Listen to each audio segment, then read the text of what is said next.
What do you value most in life? What propels you to wake up each morning with excitement, ready to conquer the day?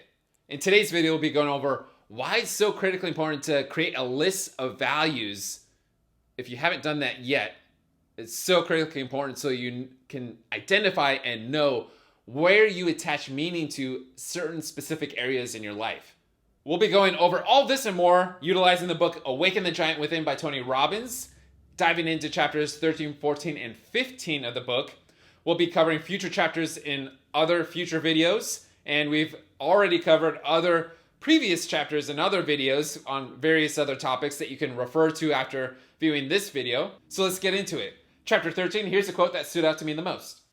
In life, never spend more than 10% of your time on the problem and spend at least 90% of your time on the solution. Why is it important to place most of your focus on coming up with a solution to obstacles, to circumstances that arise in your life? When you're trying to get from A to B, when you're trying to reach a destination, when you're trying to become somebody better than you are today. Because it's the solutions that resolve those circumstances, those issues, those problems that help us then move forward. And it's who we become through the process of being a solution seeker, being a problem solver. When we're trying to become somebody better, when we're trying to reach a new destination, oftentimes it involves becoming somebody who has a completely different set of habits, a set of routines, a set of rules, of standards, a set of values. And to experience a new level of personal and professional success, you need to challenge yourself to equip yourself with a whole new set of skills that new version of you is going to have to possess, right? That new mindset, the new habits, the new values, and on and on and on, right? Many people focus on the things that they can't control, and that is the very thing that holds them back. Focus on the things that you can control. I can choose how I show up to this circumstance, this issue, this obstacle. I can choose to be somebody who creates a solution, who figures this problem out and moves forward, rather than somebody who is fearful and nervous about this situation and then retreads back and goes back and hides and doesn't do anything. I can choose to see the good in this situation rather than the bad. The mark of a true champion is consistency. And so by being somebody who shows up and follows through and does what they say they're going to do and solves issues as they come up and continues to move forward, you start stacking those wins, stacking those victories, start reflecting back like, oh, I've accomplished this before. This is easy peasy, man. Suddenly you march through life, walk through life a completely different way. As you stack experiences, stack self-awareness of every little thing, life almost starts to feel that much easier. Suddenly you start accomplishing things that are gonna blow your mind to where you once thought before in the past of, why is nothing working for me? What's going on here? Why didn't I get that opportunity? It's because you weren't taking consistent actions, right? It's because you weren't thinking of solutions of how I can overcome these things, these circumstances, these situations.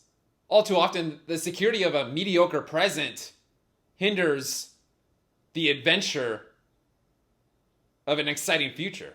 Don't let this happen to you. Get out there and experience multiple experiences. Talk to people who have had other experiences and live vicariously through them and carry those stories into other conversations.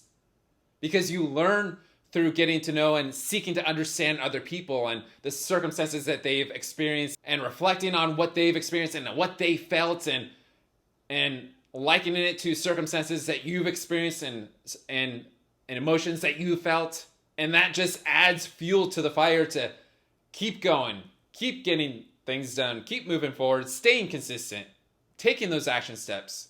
And if there's ever a moment when there's a circumstance, a problem that arises and it feels too overwhelming to try to overcome it, remind yourself and say, okay, this is a disempowering thought right now.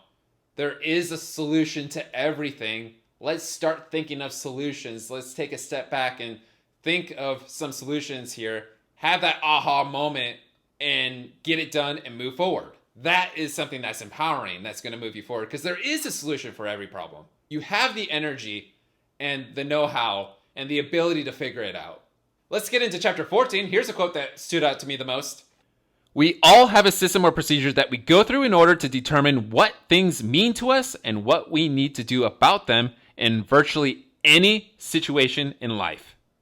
So going back to seeking to understand, having conversations with others to understand where they're coming from, this is important to do because different things are important to different people.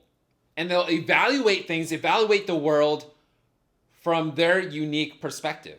Imagine playing tennis and hitting a poor serve. To you, from your perspective, you blew it. You messed up. You made a mistake. But from the perspective of your opponent, you did exactly what they wanted you to do. They wanted you to mess up, to then put the ball back into their possession. Then circling back to you, your perspective now that you messed up at that serve, maybe you start generalizing, oh, I'm terrible at serving. No, you just messed up that one time. It doesn't mean that all the other times you're going to be serving the ball in that tennis match or in future tennis matches, you're going to consistently be somebody who serves terribly. You messed up that one time. It happens. As much as we want to achieve 100% perfection at all times, we never reach that pivotal moment of 100% perfection. See that disempowering thought as something that doesn't serve you and replace it with, oh, I messed up that one time. Reflect back on the stacked wins that you have of serving of absolutely phenomenal tennis serves, and think back like, oh, I've done incredibly well with serving before. I'm going to do it again next time. If someone is doing better than you in any area of life, it's because they have a better way of evaluating what things mean and what they should be doing about it. How you evaluate what you eat each day, what you put in your mouth each day, determines the quality and the length of your life. Also, the failure to seek to understand somebody else's evaluation procedures can cripple that relationship, that connection with that person. The goal then is to be able to evaluate everything in life in a way that consistently guides you to make choices that produce the results in life that you want. The first element that affects all your evaluations is your current mental and emotional state. When it comes to making superior evaluations, make certain that when you are making decisions about what things mean and what you should be doing, that you are in a resourceful state of mind and emotion rather than survival mode. Survival mode can create fear and nervousness and result in you making disempowering actions versus empowering actions. So it's important to be self-aware of making sure you're in a positive state of mind. The second element is the questions we ask. Questions create the initial form of our evaluations. When we experience anything in life, our brain is automatically asking itself, what is happening right now? What can I do to avoid, reduce, eliminate pain and gain more pleasure? What determines the type of food you put into your body also depends on the questions you ask. If when you look at food, you consistently ask yourself, how can I get an immediate lift so I don't have to waste so much time on making food, preparing food, but just have it within me so I can move on and do the other things I really want to do? Well, then that means the foods that you choose will tend to be more heavily processed, be more junk food for your body, because those are the things that are very quick and easy to be within reach to just quickly throw down and move on. But if instead you consistently ask yourself when you looked at food, what could I have right now that would nourish me, that would replenish me, that would create further health for my body so I can continue to feel good?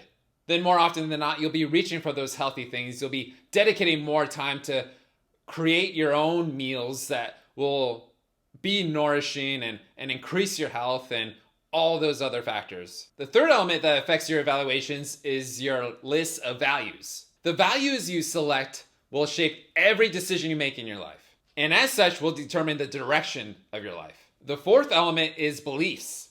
Our global beliefs give us a sense of certainty, of what to expect from ourselves, from others, from the world, from circumstances. And our rules are the beliefs about what has happened to us to feel that our values have been met. For example, some people think that if you love me, then you never raise your voice. This rule will cause the person to evaluate any raised voice as a lack of love. Now, is that a limiting rule, a disempowering rule? Yes, it is. Because does a raised voice lead to a lack of love? No.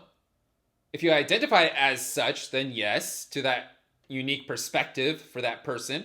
But yet that belief, that rule is holding them back in some way or fashion. Another such limiting rule is if you're successful, then you make millions of dollars. Or if you're a good parent, then you never have a conflict with your children. Again, this is why it's so critically important to pay attention to the language, the vocabulary that's coming out of your mouth, the words that are coming out of your mouth.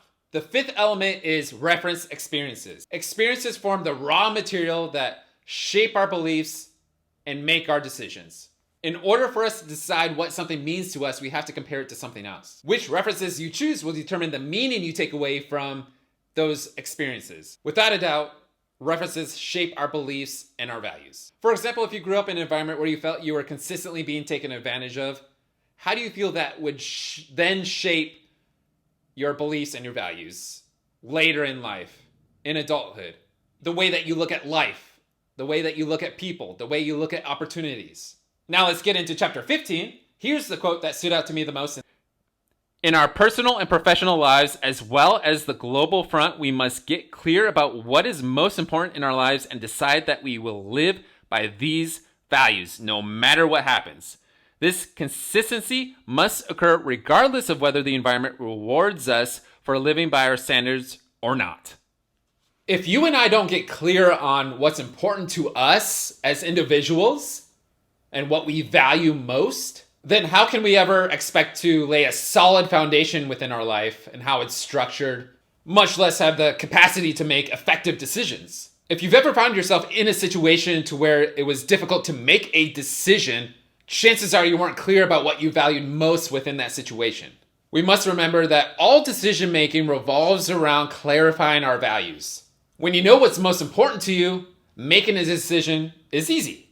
For most people, though, they're unclear about their values. Thus, decision-making is torturous to them. The only way for you and I to have long-term happiness is to consistently live out our values by first defining our values and then remaining consistent, rain or shine, with our values, which will define our character and who we are, who we identify as, and how people see us in the world, and what they can expect from us on a consistent basis. Many people know what they want to have, but have no idea who they want to be. Oftentimes people look up to and admire those who are successful authors, entertainers, athletes, and they say, I want that life. I want the life that I see that they have. I want the results that they have. But when they finally are told what it takes to achieve those type of results, then they say, oh, no, thank you. I don't want to do this, and this to receive those results. And this is why it's important to know who you want to be, see what it takes to become who you want to be, to get the results that you want to have, and then carry that out regardless of how you feel about carrying on the things that you must do to become who you need to become, to create the results that you need to be wanting to create for yourself. To value something means to place importance upon it. And here in this video, I'm referring to life values, things that are important to your life. For example, if I ask you, what do you value most in life? Your answer might be love, family, money. And then if I followed that up with asking you, well, what does family do for you? You might respond by saying love, security, happiness. And so then getting to the root of what you truly value is those very things: love, security, happiness. Those other things that you had mentioned previously revolves and is rooted in that. Similarly, I can ask you, well, what does money do for you? And you can say freedom, impact, the ability to contribute, security. And then you can see once again that it's not necessarily money that you value, but it's those other very strongly rooted things that money represents, which is your core values.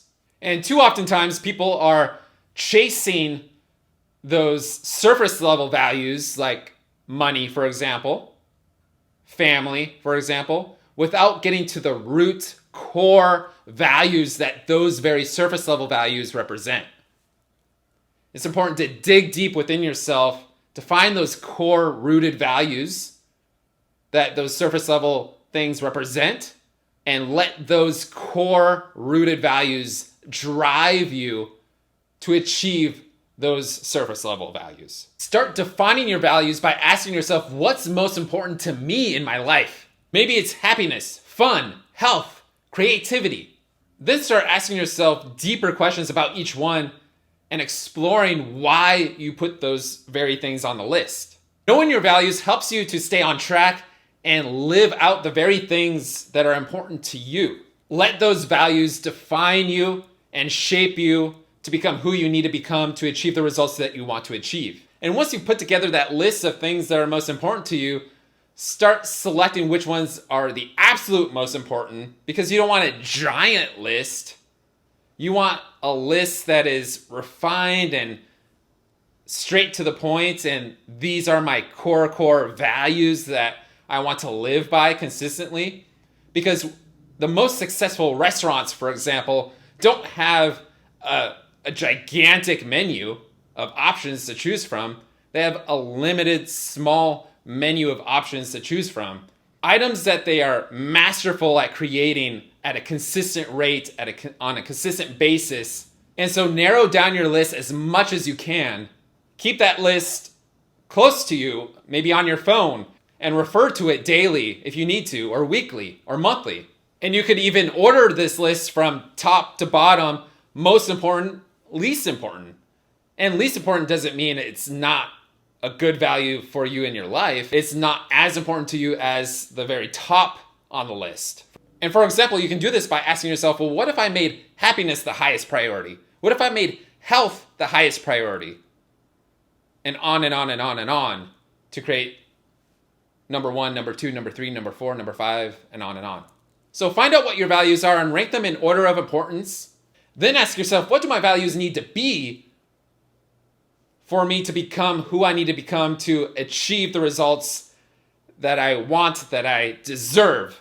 Then eliminate any values that don't serve you to move toward where you want to go. And then figure out which values you should add in for the person you need to become to achieve the results you want to achieve. Making sure that the values you choose to define who you are, you live them out consistently, and you become that new version of who you need to become so that you are someone who's deserving of achieving the results that you want to achieve. Hold yourself to a higher standard. And so I hope this has been helpful. It's been a lot of fun. I'll see you in the next video.